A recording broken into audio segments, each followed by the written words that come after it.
Hey guys, so in today's video we're going to be working with this Ender 3V2, and one of the challenges that I've had with this printer, actually all of my printers, is that I tend to lean towards a more quiet experience. I was never really interested in a bunch of really loud parts cooling fans or loud heatsink fans. I wanted the printer to be very low noise, and this has kind of kept me from really pushing speed on these printers. But today I'm going to try to address that issue. I've been giving it a lot of thought, and I came across a hot end that I think you guys are really going to like.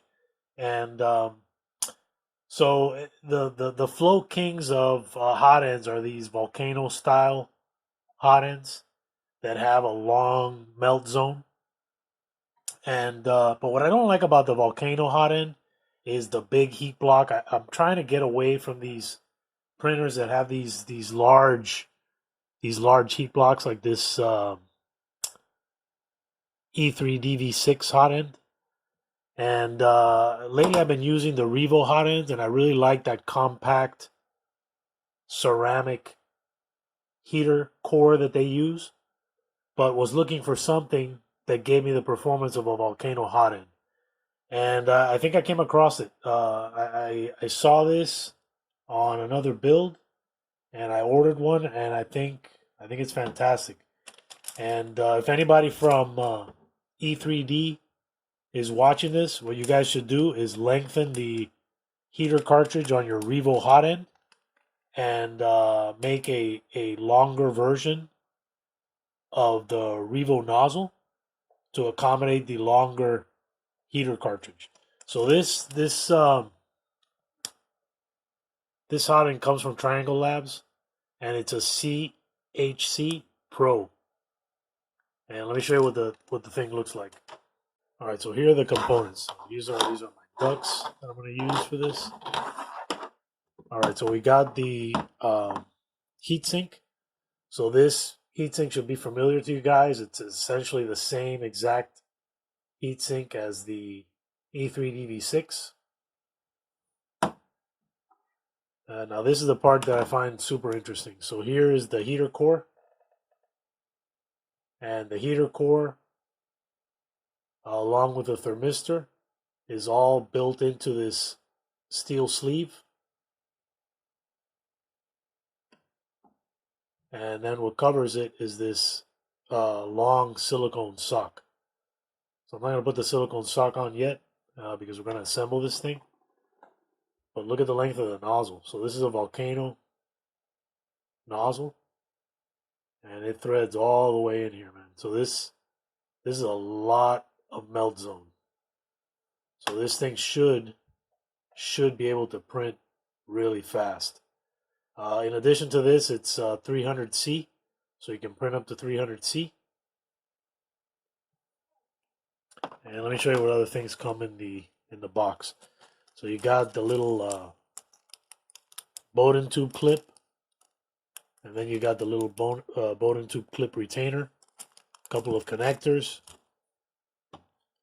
You also have this little thing here that allows you to screw a little bracket to this part, and then that'll give you a rigid support for the wire. In my case, I don't want the bracket on here. It comes with it installed, but I took mine off. So I just carefully opened up these little wings here, freed the wire from it, and then just unscrewed it from the steel plate here.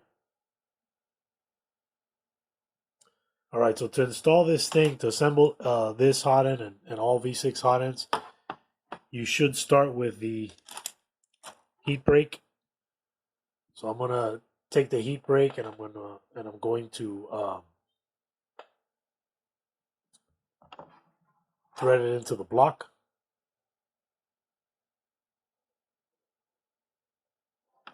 And then add the nozzle on the other end. And now all these nozzles, you don't want them to wind up being flush with either the heater block, or in this case it's the ceramic sleeve. But you want a gap. You always want a gap. So I'm going to screw this in. Okay, so you want to leave yourself a little gap. And if I had to give that gap a measurement, I would say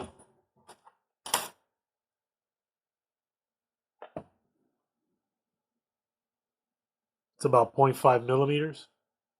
So this is a 0.5 millimeter feeler gauge. And you can use this to get this thing to focus.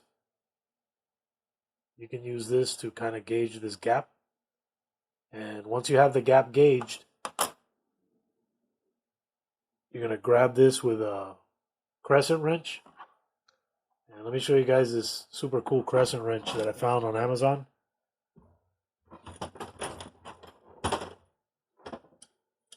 And I'll link all this stuff in the video description. But this is a crescent wrench that has a locking feature. So on a lot of these heat blocks, trying to keep a crescent wrench on it is kind of a challenge because they slide around all over the place. But anyway, I came across this one. I thought, man, this thing is awesome and it works great. So I'm just going to clamp this thing in here. And once I have it held tight with my thumb, I'm going to squeeze the handle and lock it. So now it's kind of like a vice grip. And while it's like this, I'm going to grab my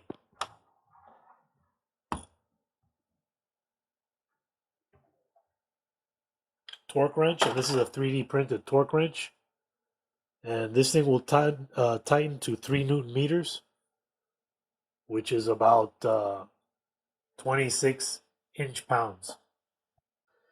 So while this thing is being held, you're going to grab this thing and you're just going to tighten it to the right until it clicks.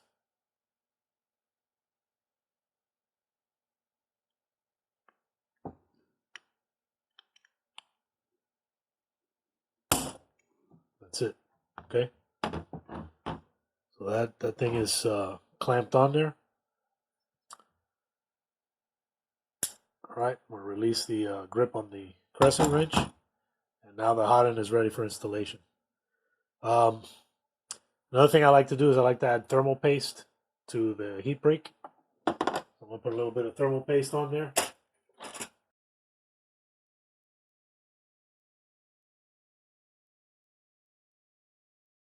And just thread on the heatsink.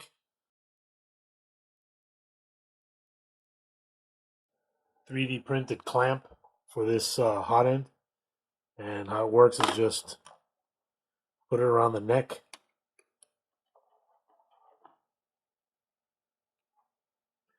And once you have it like this, you can grab it again with a crescent wrench. And then I'm just going to give it the slightest little tighten. Not too much because you don't want to break the stainless steel heat break. Okay, that's it. That's good right there.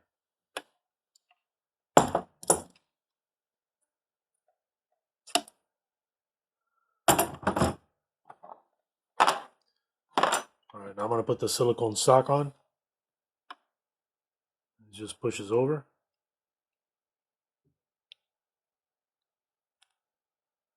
And now the great thing about this hot end is it's not going to melt your ducts because the ceramic is real small. It doesn't have this big block that gets real close to your cooling ducts and deforms them over time. So this, in my opinion, this is fantastic. If E3D did something like this and incorporated a Revo hot end or a Revo nozzle, man, that would be amazing. But in the meantime, we got this CHC Pro with Volcano style heater cartridge and Volcano nozzle. So we're going to use this for now. Next thing we need to do is pull this hot end apart and then I'm going to show you the changes that I made. So essentially, actually, I could probably just show you with. All right, so what I did is I took the standard E3D V6 housing that I offer in my Shopify store and added some really long cooling ducts. So this thing will just go in here just like a standard V6 hot end, but because it's so long, it needs longer ducts. So these are the redesigned ducts, and these will, this one goes on this side. Get the right one. So what it's going to do is it's going to fasten right here like this. And if I designed it right, it should fit.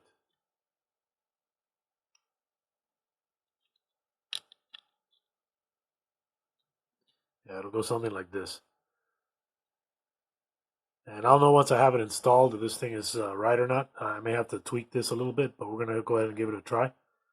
So it's going to get duct on each side, and then instead of using these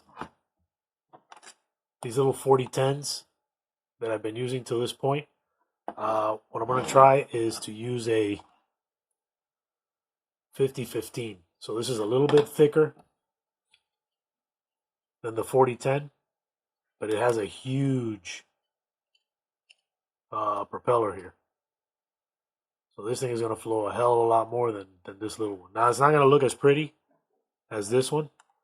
This one's super compact and looks real nice and neat. This one's going to look a little more like a leaf blower mounted on top of this little housing. But the performance should be good. If you can get past the look of it, it should perform a lot better than the 4010. All right, to install this thing is pretty simple. We're going to start by cutting away these cables, and I like soldering these wires instead of using connectors here. I'm just gonna cut this back somewhere. All right, so what I'm gonna do first is I'm gonna bolt the ducts to the side here, and these modified brackets. So this is essentially the same E3D V6 housing, but with modified screw holes. And this uses coarse thread 2mm screws. And the ones that we're going to be using are pretty short. So this is about 5mm.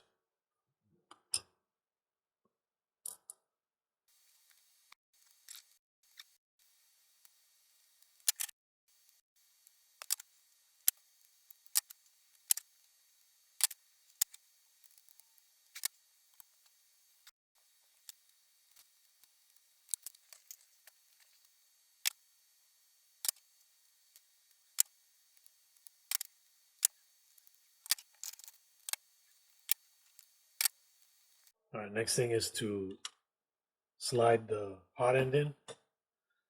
Here's the assembled hot end. And it just slides up from the bottom. The thermistor and heater cartridge cable goes on the right hand side.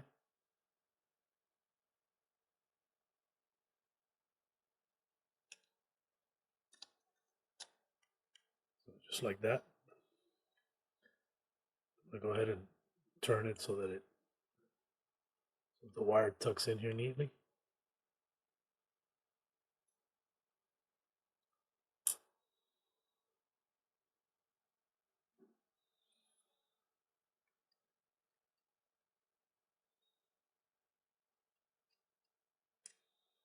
Just like that.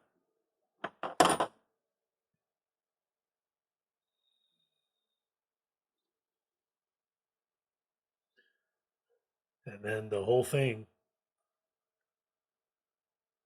goes up on this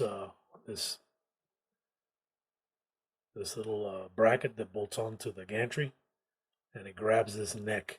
And what locks it all together is the collar that goes on after. So to get this thing on here, I'm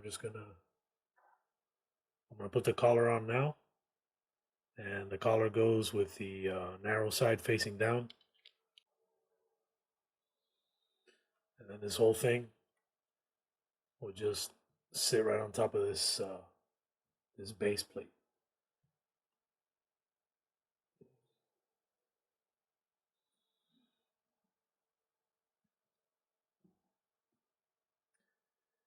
And we're going to need a couple of longer 3mm screws, and I'll put links to all these different lengths that you need, but this is the longest one, and that's the one that's going to secure the collar.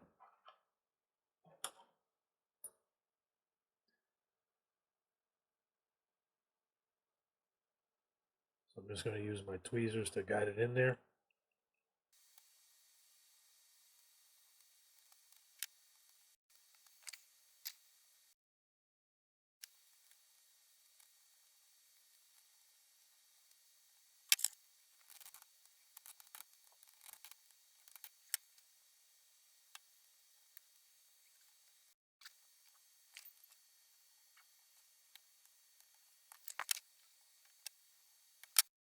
All right, I got an orange Bowden clip. I'm sure you guys can see that. All right, another thing that we need to do is we need to bring the CR touch down. So this offset between the original nozzle and the position of the Volcano nozzle is about 8.5 millimeters. So I'm going to take this thing down and put an 8.5 millimeter spacer in between the adjustable probe bracket and the CR touch.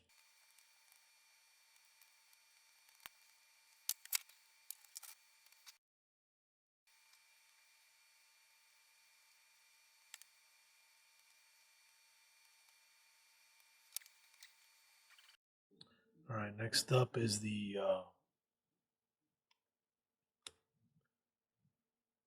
is going to be the thermistor and heater cables.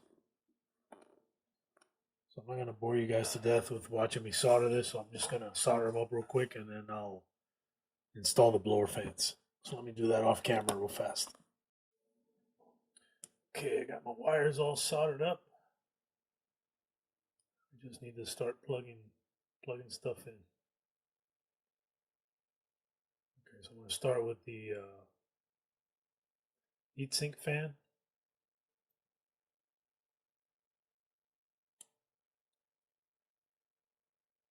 And then let's start mounting the blower fans. All right, so on the blower fans, what I did was I used a heat insert. So it needs one on the bottom right, looking at the fan blade. And then we're going to need one on the top, and this is on the sticker side. And then the other one is going to be the same thing. So it's going to need one on the top. This one was unnecessary. I had it on there, but it only needs one on the top, and then it needs this one on the back side. All right, because it's the same fan, but they're going to be, so they're going to go like this.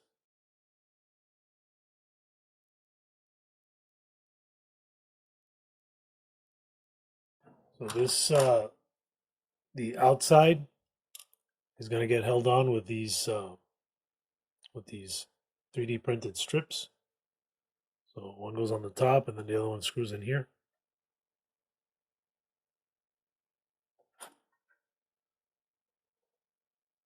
So we're going to be using the longer screw on the bottom.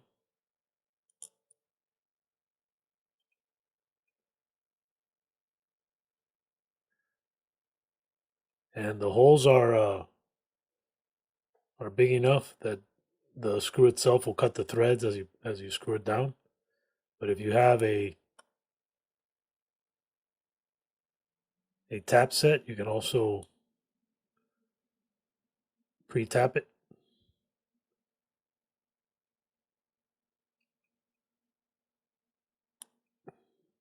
And before I tighten it down all the way, I'm going to attach the top part. To attach the top to the heat insert, I'm going to use the short 3mm Allen screw.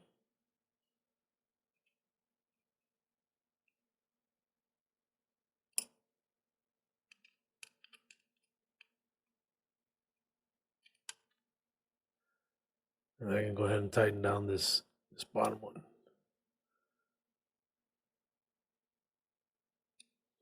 All right.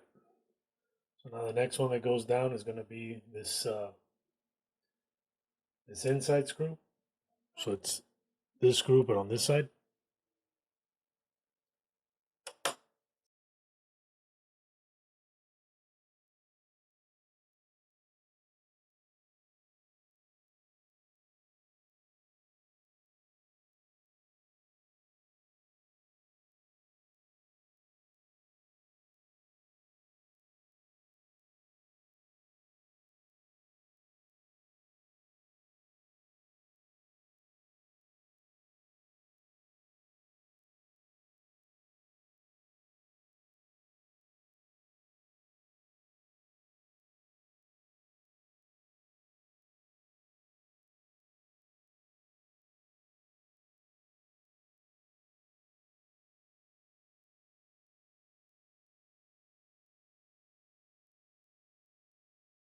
All right, guys, that's it right there. Yeah, move this thing over here so we can check it. Yeah, it's not going to win a beauty contest. It looks like a couple of leaf blowers bolted to the minimalist fan bracket. Anyway, it looks pretty crazy. All right, let's fire this thing up and check it out.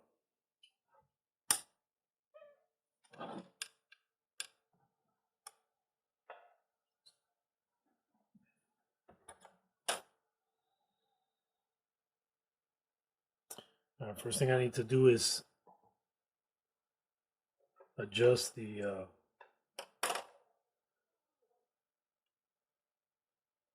adjustable probe mount. So I'm going to loosen it.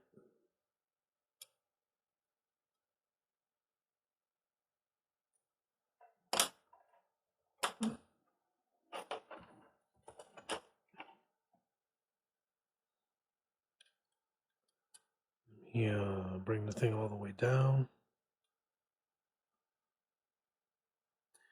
All right, let me deploy it. All right, what I just did is I sent a command in Clipper to deploy the probe. As you can see, the probe is down. Let me turn this so you guys can see what I'm doing. And what I'm going to do is I'm going to bring this guy down. All right, so I'm going to put a 0.5 millimeter feeler gauge. See that? Right underneath this nozzle here. And we're just going to bring it down by hand.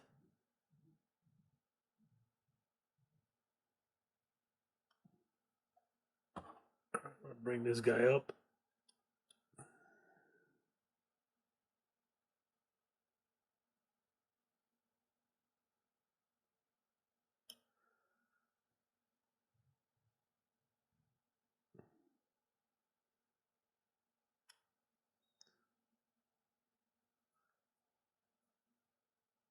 Right there, I'm touching. All right, now while I'm doing that, now I'm going to hold on to this stepper motor. So right now the stepper motors are off. I'm going to hold on to it so that I don't, so it doesn't move. I'm going to start to bring the probe down.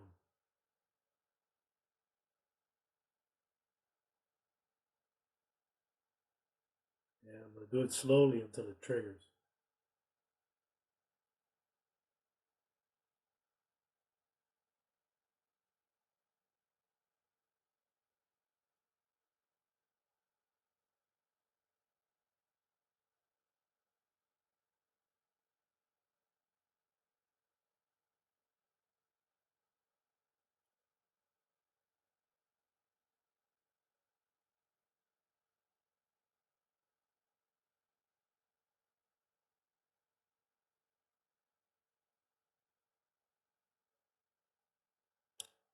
Right there. All right, so now it's triggered. I'm just going to tighten this thing up.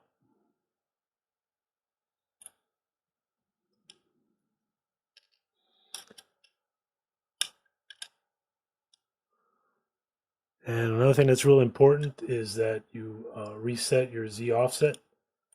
So I'm going to jump on the clipper here real quick, and I'm going to change my Z offset of my printer.cfg to 0. That way we can home and then properly set our Z offset. So let me just pushing this thing back up by hand.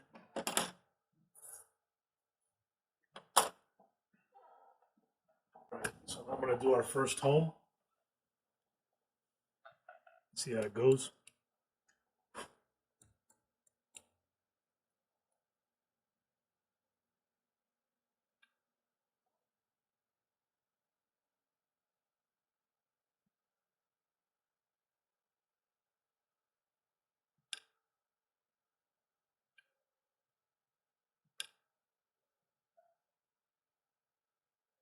All right. So now what I'm going to do is I'm going to set my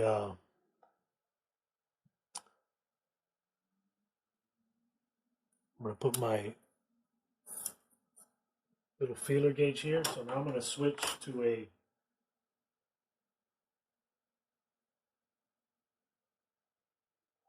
to a 0.25 feeler gauge. See that? And drop that under the nozzle. And I'm going to bring the nozzle down till it touches that feeler gauge. So I'm going to start with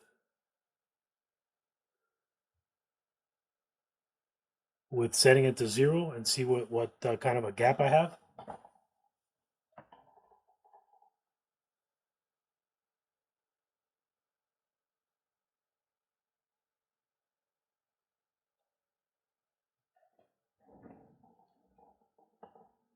And it looks like I got that 0.5 millimeter gap.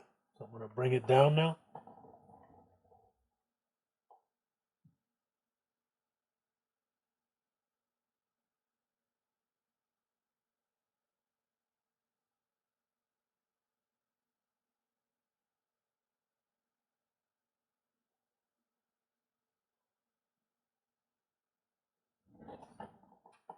And I'm going to keep bringing it down till it touches that feeler gauge.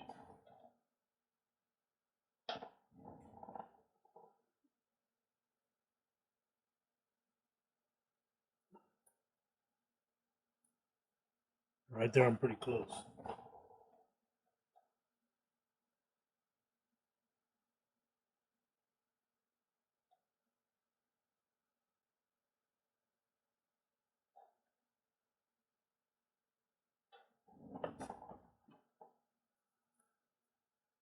All right there, I'm right on it.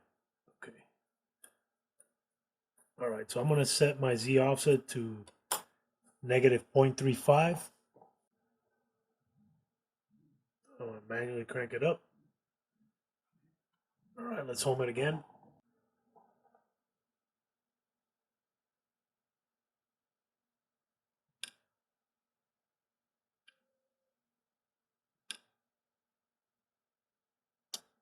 All right, so now if I set my Z to the 0 position, I should have a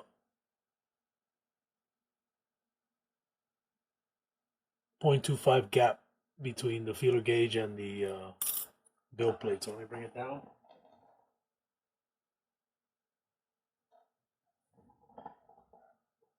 Okay, and yep, perfect.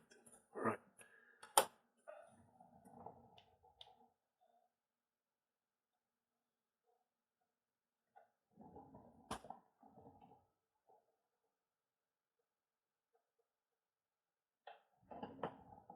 All right, so what I'm going to do now is I'm going to run a PID test.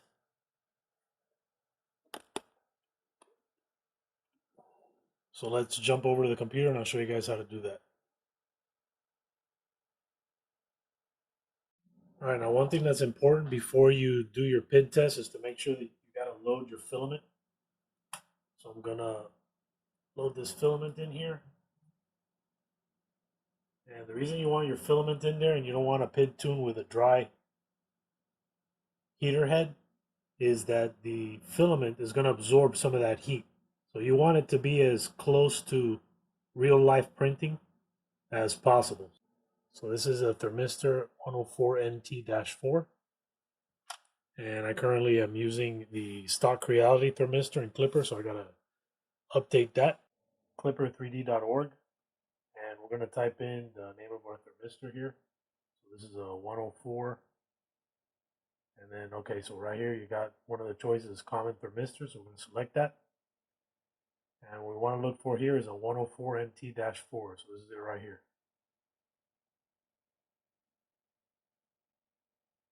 Actually, it's all of this right here. Okay, so I'm going to grab this whole line right here. I'm going to right click to copy it. I'm going to head over to my printer.cfg. And in the extruder section, I'm going to replace my sensor type with this new one. I'm going to highlight this one. Control V to paste, and then I'm going to save and restart. If all goes well, I won't have any errors or anything. All right. Okay, so what I'm going to do now is I'm going to do a quick PID tune, and then I may have to PID tune it a second time. So let me warm this thing up to, well, actually let me type in the PID tune. And I'll make this document available in the video description. This is one that I use, kind of like a cheat sheet that has all my steps for calibrating clipper. So I'm going to select this PID calibrate heater equals extruder. Target is 230. But I'm going to change my temperature to 225, which is the current temperature that I'm printing with. You always want to PID tune according to the temperature you're going to be printing with. And I put it in the wrong place. Okay. And you want to paste this into the console. All right, now that the PID tune is done, we're going to highlight this save underscore config, right click copy, paste it in the console, send it, and then the printer is going to save it and restart.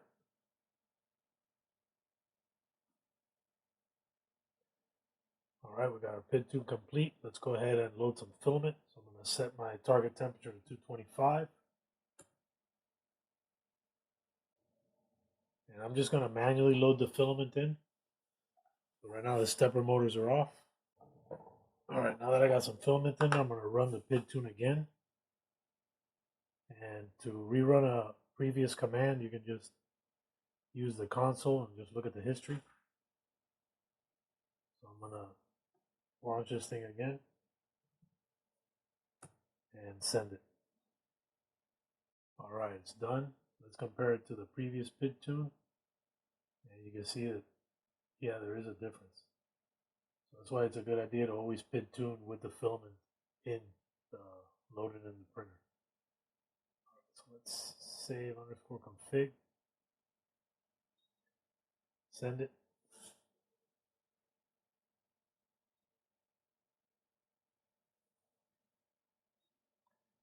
Okay. So let's let the hot end cool down, and let's check our airflow. All right, guys, I just wanted to give you a quick rundown on the way I set up my printers. I run 4 Ender 3s. 2 of them are Ender 3 Pros, and 2 of them are Ender 3 V2s.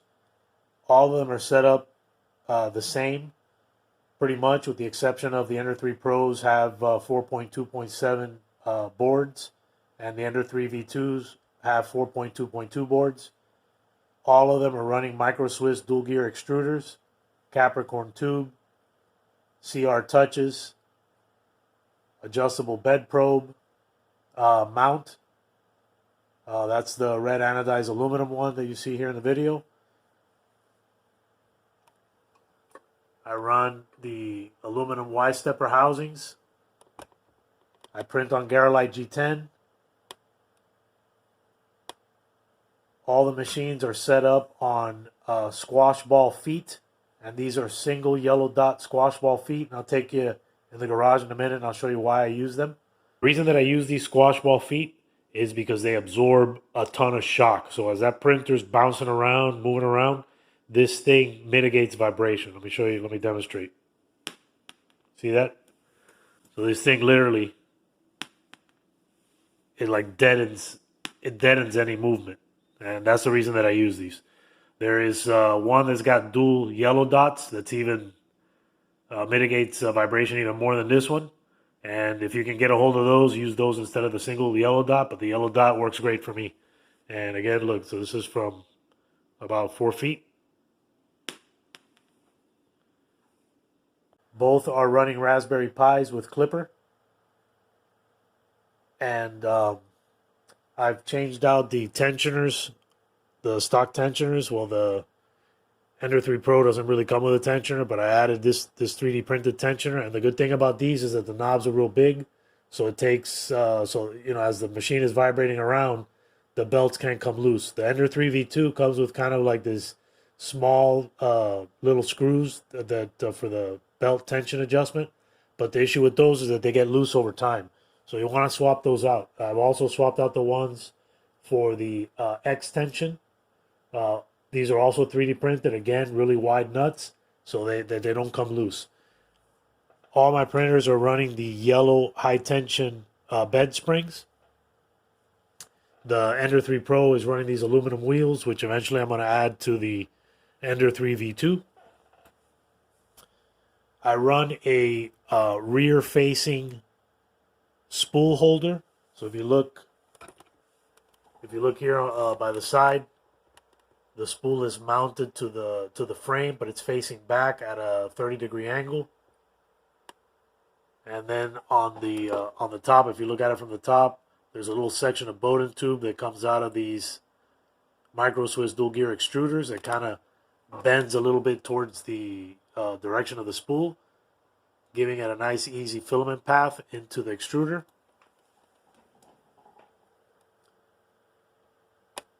The power supply housings have been modified. If you look, see if I can get low enough for you guys to see. If you look underneath, you can see the large fans that stick down. The Ender 3 V2 comes with an all-metal case that surrounds the power supply. The Ender 3 Pro comes with the power supply mounted on the rail. You can see the two holes over here on the rail here where the power supply used to be mounted. I relocated that to the bottom. It's on a 3D printed bracket, which is sagging a little bit, so I'm going to have to do some work to prop that up.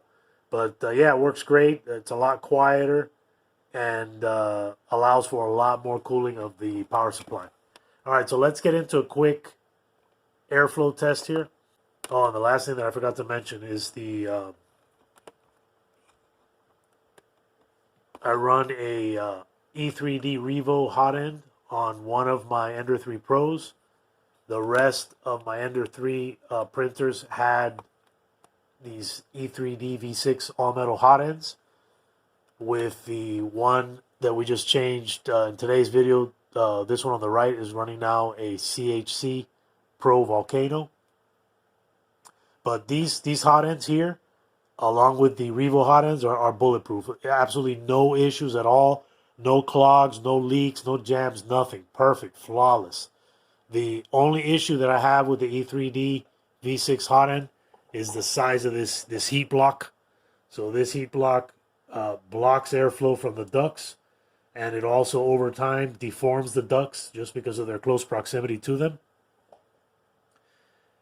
And but other than that, flawless. One thing that I will tell you is all of my printers that I've had that have a combination of titanium heat break with brass nozzle, they will leak. The expansion rates of the two metals are different enough that the heat block will eventually get loose, and when that happens, filament gets in between the heat break and the nozzle and starts to flow out through the threads either on the top or on the bottom or both. So that's the one thing that you always have to watch out for, is to make sure that if you're gonna install an all-metal heat break, that heat break is stainless steel. Stainless steel and brass play well together. Titanium and brass do not. They will leak over time. So that's the reason why I chose the CHC Pro Volcano, is it uses the same stainless steel heat break as the E3D V6 and the same brass nozzle, just longer, as the E3D V6. So these things are bulletproof. The Revos have no issues because there's no seal inside the melt zone. They are a little bit more costly, but they eliminate the issue of this big heat block. So it's very similar in design to this, only a little bit shorter. And you can remove the nozzles with your finger because there's no seal in the melt zone. All right, so let's get into the fun stuff. Let's go over the airflow test. And I'm going to bring them both down to about 20 millimeters off the build plate, which would put them right over those water dishes. All right, let's test the dual 4010 blowers.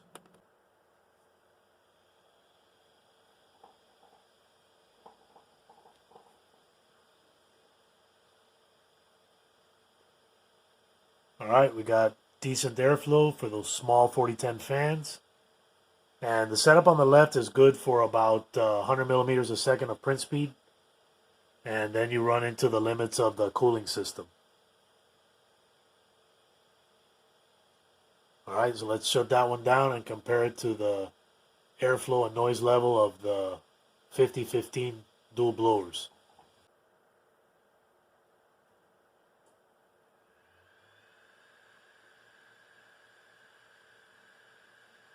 All right, so then we got the dual blowers, and you got a lot of water agitation, real deep depression. That depression is about 6 to 7 millimeters deep.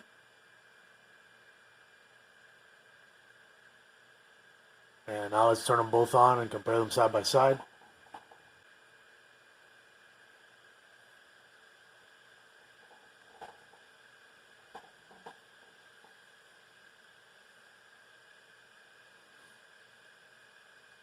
So guys, over the next couple of weeks, I'll do some flow testing with the CHC Pro Volcano and release some more videos on how to set it and print faster with it. Guys, if you're new to the channel, consider subscribing, turn on your notification bell, and leave me some comments. I love reading the comments and do my best to get back to you guys as soon as I see them. If you enjoyed this video, give me a thumbs up. If you've hung in there until the end, thank you so much. This video is a wrap, guys. I'll catch you in the next one. Take care.